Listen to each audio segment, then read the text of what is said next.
को। ऐसन बात है, पैसवा दूधा दे पनिया दे दे। हाँ जी, ई बतिया तक कई दिन हम बोलेला चाहलिए। 1 किलो दूधवा गरमावा ही तो सूख के आधा किलो हो जाए, लगा ही पानिया फेंट के दे है की तनी जाके बोलू ना तू। ए भौजी, अजय भौजी कने गेलो?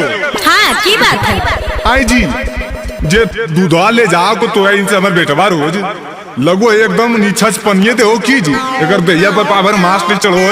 आए जी उहे दूधवा सबके दे ही आई तब पातर ना लगा है, आ तोरा पातर लगा है को?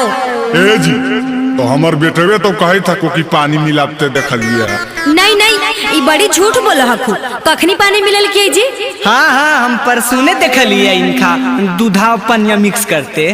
देखा लेवे के हवा तला हुजत मत कर।